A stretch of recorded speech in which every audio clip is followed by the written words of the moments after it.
Hello, guys. Welcome back to another episode of the show, Hidden Secrets in Books. Today's guest is Dr. Caroline Crocker, an international speaker, multi-gen author, and former microbiologist, immunologist, and medical researcher. It's a career that spans academia, biotech, leadership, non-profit work, and global speaking engagement across three continents. Dr. Crocker brings a rare blend of scientific rigor and deeply personal storytelling to her writing. She is the author of the World War II series that weaves together family history, historical events, and reflections on truth, faith, suffering, and resilience. Dr. Croker, welcome to the show. For having me. All right. So can you introduce yourself to my audience? Sure. Yes, I like you said, and I was a scientist, but now I'm having fun just writing books. And my favorite is to write truth, but when you read it, you think you're reading fiction. So it's true stories, but they don't read like true stories. They read as if you're reading, reading historical fiction, but it's not. It's true.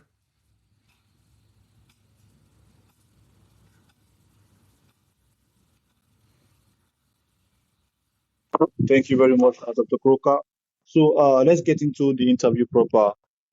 Your World War II series has been shared with audiences around the world. What initially drew you to that historical period, and what personal family stories still resonate with you today? Okay, well, what drew me to that was my parents grew up during World War II. And so I grew up hearing stories from my mother about her experiences during World War II. And they were the funny stories because we were children. And so she didn't tell us the more serious stories. So, for example, she told us a story about when she and her sister wanted to go out and play at the playground, but it was wartime. So her mother said, "Oh, make sure that if the bombs start dropping, you hide in a ditch." Well, to a child's ears, that sounds a little bit weird. To an adult's ears, it sounds horrific. And then mom described how they went to the playground and they played on the seesaw or the teeter-totter, depending on where you live. But anyway, mom was at the bottom. Her sister, Sieglinde, was at the top when the bombs, in fact, did start dropping. And so mom jumped off. Sieglinde fell, the teeter-totter hit the ground and she was angry with her sister and ran off. And we all thought it was a very funny story.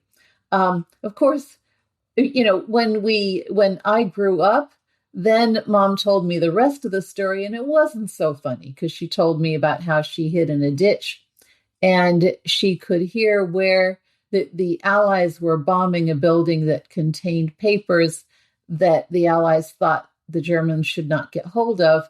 The problem was that the Germans had surrounded that building. And so when the Allies bombed the building, the Germans would not let people leave. And so they were standing at the window screaming as they burnt to death. And so that's a pretty horrific story.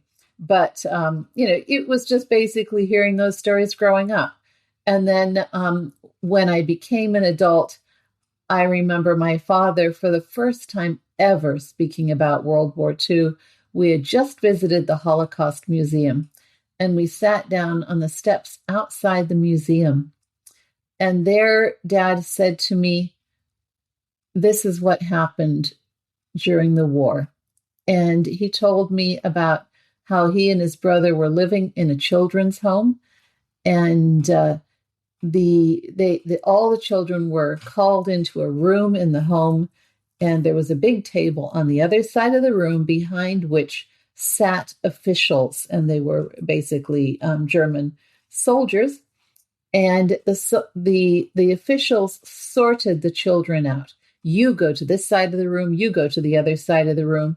He and his brother were put on one side of the room. His cousins and his very close friend were put on the other side of the room. He and his brother and the non-Jewish children, even though he and his brother were part Jewish, I guess they weren't Jewish enough and Nazi eyes, I don't know. But they were put into one room, and then the girl that my father was very fond of as a small child ran to him and said, "Fritz, save me, save me." And with tears in his eyes as an old man, he said to me, "There was nothing I could do. I was a child myself."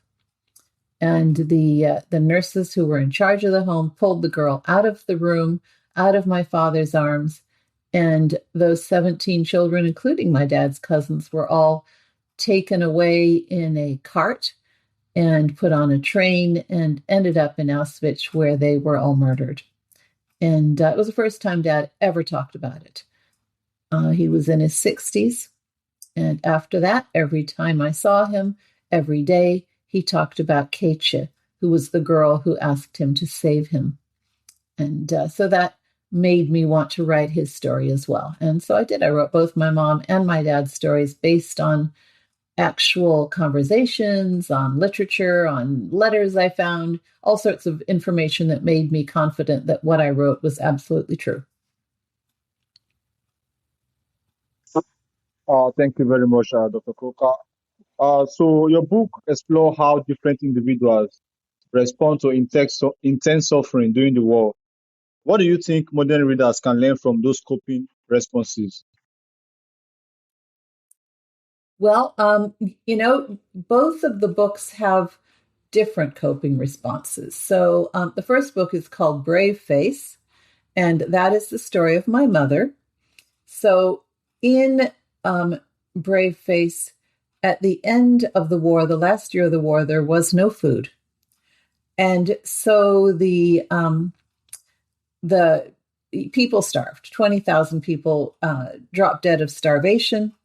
And my mother told me that when the soldiers came to liberate her city, The Hague, she dragged herself to the window and watched as the soldiers handed out chocolate.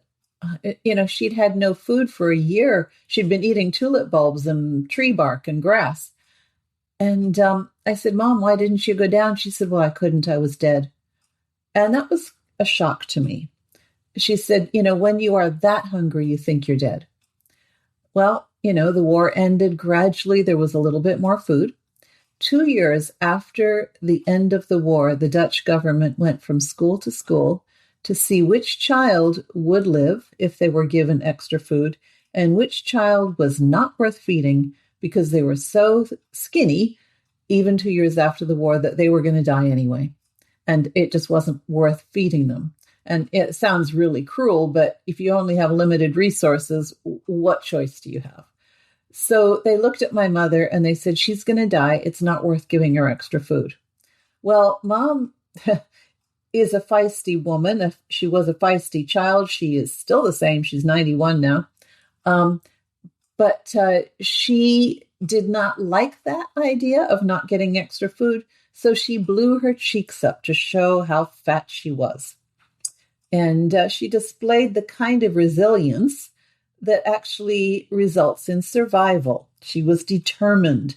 And it is amazing to me how people who show that kind of determination have a higher chance of surviving than those who just give up. And actually what happened was the doctor looked at her then and he said, "She has the will to live. She will be fine." And they sent her for extra food. And in fact, she survived.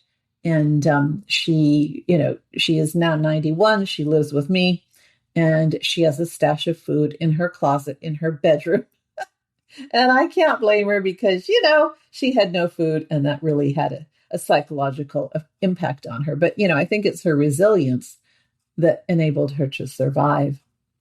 Now, my father, his book is called Unforgivable. And in his book, you will, it's different. He suffered differently. One of the things that happened was before the war even began, his mother dropped he and his brother off in a children's home, but she didn't actually have the money to pay for it. So my dad at 5 years old had to work, cleaning shoes, finding sticks, just, cleaning windows, whatever, in order to pay for him and his brother's keep. he was also abused. He was a difficult boy, but the nurses would throw him against the walls, and his brother was very traumatized actually by seeing my dad being abused like that. Well, when you read the book Unforgivable, you very quickly understand that what was done to him was unforgivable. Um, and even when him and his brother left the home, his mother didn't want him. She put him into, she had him in a little room, living with other people with no heat. And, he was just treated unforgivably. And, but what he internalized as a result of that is very unfortunate, is children who've been abused frequently think they deserve it. So the reason I called the book Unforgivable was not only what was done to him was unforgivable, but actually he was treated in an unforgivable manner. And because of that, he thought he was unforgivable. And it wasn't until the end of his life that the Lord broke through and actually showed my father that not only was he forgiven, he was loved. And I think that is so important. But one of the things that really was a mystery to me as I was writing the book was, how is it possible that somebody who has been treated so badly turned out to be such a good father? He wasn't a believer. So how did that happen? And what I found was Dad had a very strong sense that he should forgive. He never held on to offenses. He forgave. So, even though he hurt over what happened to Keisha and his cousins, he forgave as much as he could, and he forgave what was done to him. And I think that's how he turned out to be such a good man. So for him, I think overcoming the trauma, the reason he could do it was because he forgave. Doesn't mean it didn't hurt him, doesn't mean it didn't change him. But he was not crippled under the weight of it because he forgave.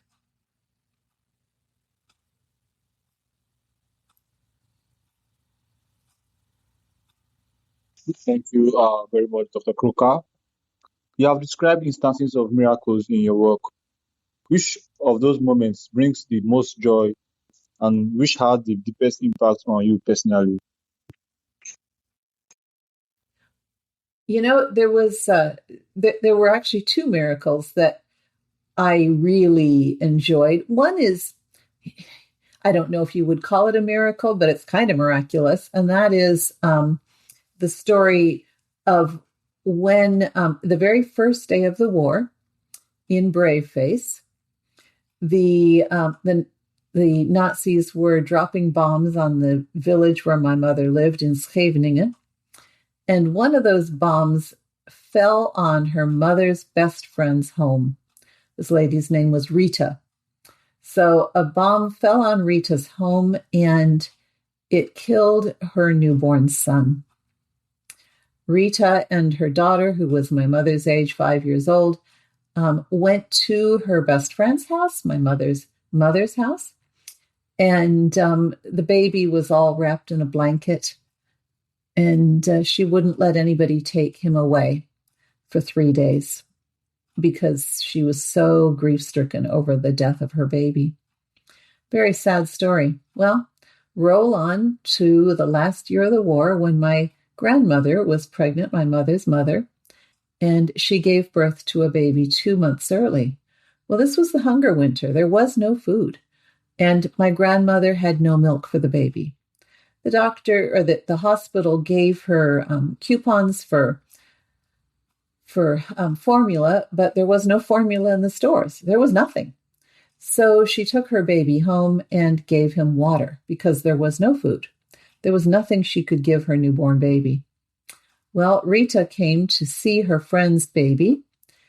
Just the day before that, a bomb fell on Rita's house. Rita had meanwhile had another child. She was breastfeeding him. He was a few months old, and he was killed. So that was her second son dead.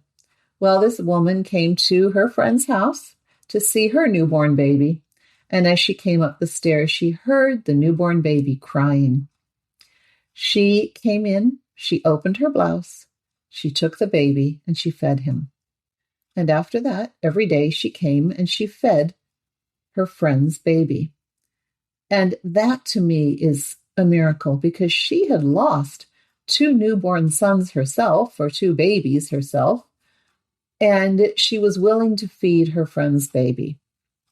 It just incredible. And then the other thing that was really lovely that came out of that was after the book Brave Face was published, that baby, who is my uncle, read that part of the book. And until that time, he had never known what had happened for him to survive. He just didn't know. He had no idea about that story about Rita. And that to me is just incredible. It's a very encouraging thing of just human kindness, but maybe inspired by God. I don't know. There is another miracle in Brave Face, which is a lot more outright. And that is that my mother had a sister who was 7 years older than her. Her name was Corey. And during the Hunger Winter, Corey got tuberculosis, as did many, many people. Well, many, many years later, Corey was still sick. And in fact, the TB had gone into her neck and it was infecting the sides so that she was suffocating. And she could no longer eat and drink. The doctor came to their house, and as they did in those days, and said, she's going to die. She has a week. Her parents didn't know what to do, my grandparents, so they took all the money out of their out of the hole in the wall where they kept it. They were not wealthy, but they took everything they had. They got up at 4 a.m. and walked to see a woman who was said to have power to heal. This woman always said her power didn't come from her, it came from Jesus. But they walked to see her. Her name was Crocker Hofmans. And when Crocker saw my grandparents in that line, she said to them, as Jesus did in the scriptures, go home, your daughter will be well. And they said, well, do you want to see her photograph? Do you want her money? And she said, no, go home, you're going to be well. And so they did. They went home. And when they got there, Corey was walking, hanging onto the walls. She was heading for the bathroom. And that night she took a little bit of food, and gradually, Corey got well. And she did, in fact, eventually get married. She had 2 children, and she was in her mid-80s when she died. So that to me is a real miracle, that Corey was going to die. And through the prayer of Crocker Hofmans and through Jesus' power, she didn't.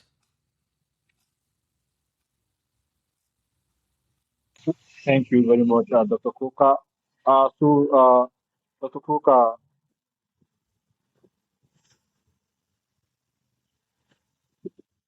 where were the characters in your series based on real individuals or family memories?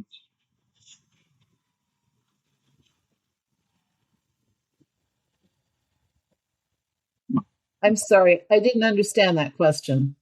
I said, were the characters in your series based on real individuals, family memories, or composites? And how did you reconstruct personalities for people you never personally met? Uh, um, you know, in Brave Face and Unforgivable, it wasn't that hard because I have met my mother and father. um, and in fact, with Brave Face, after my dad passed away, I wrote all the fun stories that my mother told me about her growing up in a book so that mom could read it. And as a little bit of a distraction from her grief. Distraction isn't bad when you're grieving. And I said, hey, Mom, what do you think? Do you think this can be a book? And her response was, well, you forgot most of it. And I said, Mom, you never told me the rest. And so took a few years, but gradually, Mom and I talked about her childhood. And every time she told me stories, I would write the story, including those stories. And then I would send it to her and I would say, okay, what do you think? And in some cases, she would say, oh, well, you got it wrong there because she hadn't remembered correctly. But the more we talked about it, the more she remembered. And, I mean, that happens. The more you think about something, the more you remember about it. And so I was able to write the story based on her, very accurate memories. And I was also able to ask her questions. For example, when your father was angry, how did he respond? What did he do? Well, he was, he would throw things or he would hit the table. Well, what about your mom? What would she do? Well, she would say she was going to go throw herself in the ocean. I thought, wow, that was a bit of a exciting life for a small child to live through that. And so it was by asking questions of my mother that I was able to reconstruct the personalities and the kind of things her father and her mother might have said, because she, of course, knows how her dad talked, and he used a lot of bad words, bad language. And so, I knew how to write him because I heard my mother speak about him. Now, Dad's book was a little more challenging because he was gone. And so he had already passed away by the time I wrote the book. Of course, I knew him. And so I was able to write him based on what I knew. It was a little more challenging to write the story of him as a child because I was not born when he was a child. So what I did was I took the grandchild who most resembles my father in personality, and I reconstructed the way my father spoke based on how that grandchild spoke. But the actual incidents, for example, when he was a little guy, they lived in the Belgian Congo, as it was called in those days, and he stepped in elephant poop. So those are real stories that really happened, but the way you hear the child tell the story is based on how my grandson would have told it. And so that's how I reconstructed. When I couldn't actually hear the person speak, I used people who I knew resembled that person. But the incidents, every incident in Unforgivable and in Brave Face actually did happen. It's just I had to reconstruct the way it was told, and the conversation. My goal as an author is always not to tell the story, but to show the story, to have the person who's reading the book feel like they lived it. So it's important to then put in conversations, and obviously conversations can't be, they're not word for word the same as what was said. So those have to be reconstructed.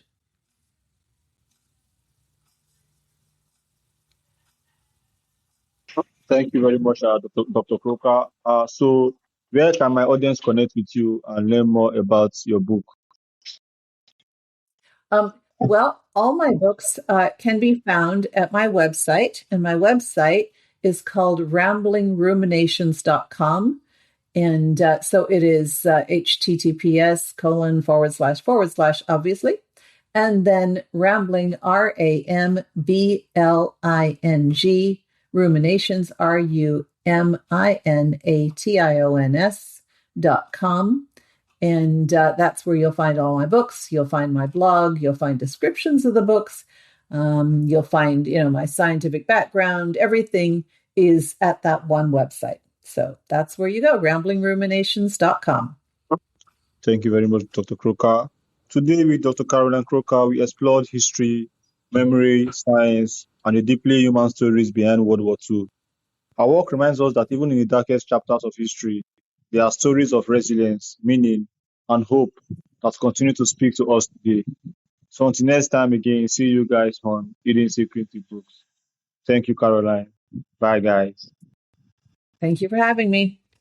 Have a wonderful day.